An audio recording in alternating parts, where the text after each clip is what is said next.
করার চেষ্টা করব। তো প্রথমে বলে রাখি, আমাদের চ্যানেলটা যারা নতুন তারা অবশ্যই চ্যানেলটি সাবস্ক্রাইব করবেন, কারণ এখানে তোমরা সমাধা পেতে পারো। আর এই ভিডিওটির সম্পূর্ণ ক্রেডিট হচ্ছে অ্যাসাইনমেন্ট কর্নার। বুঝতে পারছো যে এখানে সরল মুনাফার ক্ষেত্রে যে 1 নং প্রশ্নের উত্তরটি সেটাই এখানে দেওয়া আছে, অর্থাৎ আমরা জানি I is equal to P R আন, তারপর এখানে যে মানগুলো আছে সেগুলো মানগুলো বসায় দিয়ে তুমি তোমার উত্তরটি অর্থাৎ পাবে। অর্থাৎ এখানে 15,000 ইন্টু 3 বছর আর হচ্ছে 9% ইন্টু ভাগ 100। আর পরবর্তী যে প্রশ্ন সেটা হচ্ছে খ প্রশ্ন। এটার হচ্ছে আপনার প্রথমে আমরা জানবো যে আমরা জানি মুনাফা আর আসল যে সূত্রটা আছে সেটা লিখবো আমরা। লেখার পরে এখানে বলছে 2 নং ধাপে নির্দিষ্ট সময়কাল পর সরল মুনাফা আসল কত এটা নির্ণয় করব। আর এই অনায়াসে আমরা জিনিসটাকে বের করতে পারি। তো পরবর্তী যেটা আছে সেটা হচ্ছে চক্রবৃদ্ধির ক্ষেত্রে। চক্রবৃদ্ধি মুনাফার ক্ষেত্রে আমরা জানি যে আমাদের চক্রবৃদ্ধি মুনাফার ক্ষেত্রে দ্বিতীয় যে টার্মটা সেটা হচ্ছে যে আমরা জানি 1 বছরান্তে চক্রবৃদ্ধি মুনাফা সি ইজ ইকুয়াল টু, এটা হচ্ছে সূত্র তোমরা লিখবা।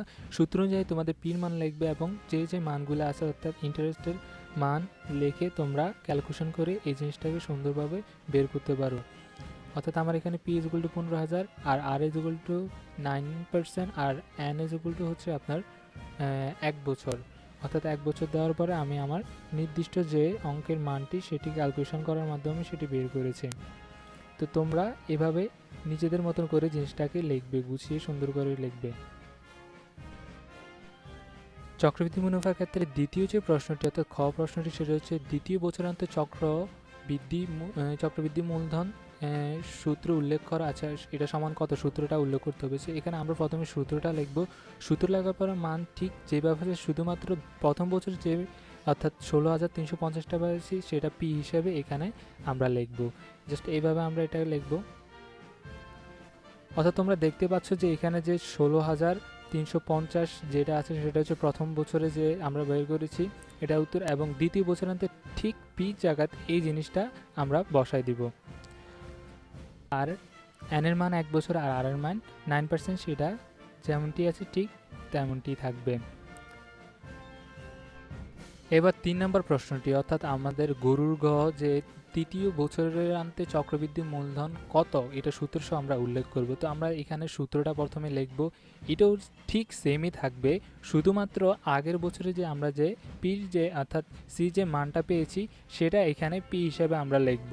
সো পি দেখতে পাচ্ছ আমরা আগের বছর দ্বিতীয় বছরে পেয়েছি 17,821.5 টাকা, আর এখানে তৃতীয় বছরের পি হিসাবে আমরা এটাকে লিখব। তো এটাকে ঠিক সেমই তোমরা ক্যালকুলেশন করবে, ক্যালকুলেশন করে লিখে দেবে। এখন আমরা দেখব গতে দেওয়া আছে, গতে কিন্তু আমাদের হচ্ছে নির্দিষ্ট সময়কাল 3 বছর পর চক্রবৃদ্ধি, এখানে 3 বছর জিনিসটা উল্লেখ করে দিয়েছে। তো আমরা এখানে মূলধন লিখবো 15,000, সময় লিখবো 3 বছর, আর হার তো 9% আছে সেটা 9% লিখবো। তা এবার আমরা যে জিনিসটা করবো সেটা হচ্ছে লিখবো যে আমাদের উত্তরটা লিখবো। আমরা জানি চক্রবৃদ্ধি মুনাফা সমান পি ইজ ইকুয়াল টু, এই সূত্রটা লিখবে। লেখার পর এখানে যে পির মানটা আছে সেটা লিখবে। আর এখানে বছর কিন্তু 3 হবে, কারণ তারা উল্লেখ করে দিয়েছে যে চক্রবৃদ্ধির হচ্ছে 3 বছর পর, এই জিনিসটা বলে দিছে। তো আমরা এখানে 3 বছর জিনিসটাকে লিখব। তোমরা দেখতে পাচ্ছ এখানে আমাদের যে চার্টটি আছে সেটি সুন্দরভাবে ক্যালকুলেশন করছে এবং গুছিয়ে সুন্দরভাবে লিখেছে। তোমরাও ঠিক এভাবে গুছিয়ে লিখবা, কিন্তু তোমরা হুবহু নকল করবে না, কারণ তোমাদের যে শিক্ষা অর্থাৎ মাধ্যমিক উচ্চ মাধ্যমিক যে বোর্ড আছে শিক্ষা বোর্ড, এটা কিন্তু তদারকি করছে, অর্থাৎ শিক্ষকদের কিন্তু বলছে যে তোমরা যাচাই বাছাই করে জিনিসটাকে নাও। কারণ অ্যাসাইনমেন্ট তোমার মেধাটাকে তারা যাচাই করে, আদৌ কি তুমি কি পারছো কি না এই জিনিসটা যাচাই করে।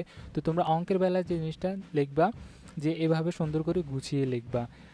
আর আমি এখানে নমুনা হিসেবে উত্তরগুলো তোমরা দিয়েছি।